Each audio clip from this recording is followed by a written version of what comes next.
Hi, and welcome back to Thone's First Peter Nibbles number 101. Christ's Suffering and Ours Continued, Part 3 of 5, Our Guidance. And this is kind of important that we do suffer with the right attitude and in the right direction. So here's some guidance for that. This all comes from 1 Peter chapter 4, verses 1 through 6. And the subtitle is Our Way of Thinking. We can think about things in different ways. Some as inevitable and therefore might as well do it, and others, I want to do this for others. So here we go. Why is this in the Bible? It's God's will. God's will. He wants the suffering. He wants us to understand the price that was paid for us, and He wants us to pass on that price to others. The communication, connecting our will to God's.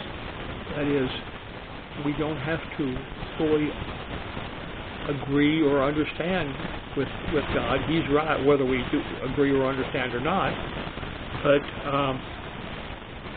we're connecting our will with His so that we will do the unpleasant things as well as the pleasant things. Application to me. Here, Dr. David Jeremiah elaborates upon a suffering, the guidance we receive from God. Because Jesus suffered for them in His sovereign, Christians should approach suffering with the same way of thinking He had. Doing it willingly and looking beyond the suffering to God's purpose. God's people will never be completely free from sin in His life. Suffering for the sake of Christ has a purifying effect and can increase free believers from sin's power so that they may live for the will of God rather than their own priorities. And that really is sort of the bottom line there.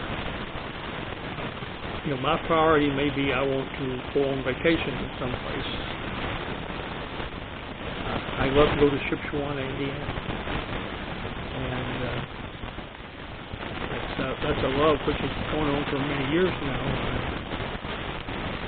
My wife and I made many trips there, and it's a good time for us. It's a peaceful place, a place we could relax and so on. And that was a priority. Now I'm alone. She passed 10 years ago yesterday. And now we are we still do some of our own priorities. I still occasionally go to Shipshewana. That would be my priority place to go.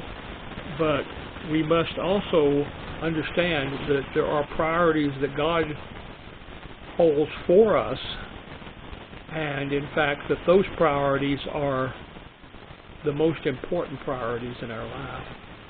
And that is, do I want to sleep in on Saturday morning, or do I want to go out with our church group and spread the good news door to door, or however, whatever kind of ministry we happen to have for a particular month in Saturday mornings.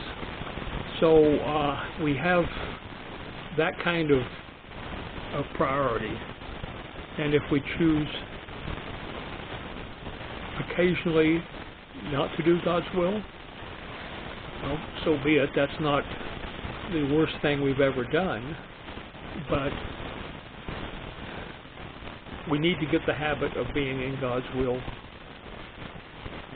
as frequently as our human characteristics will allow.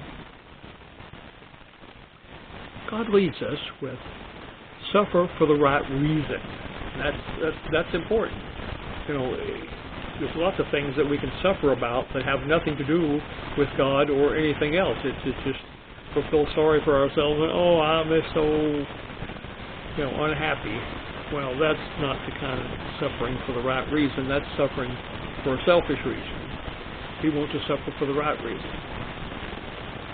My response, Lord, thank you for leading us as we meet these challenges. And they are challenges sometimes. Sometimes they're easy, sometimes they're not. But we need to understand what our priorities should be. We'll talk to you next time.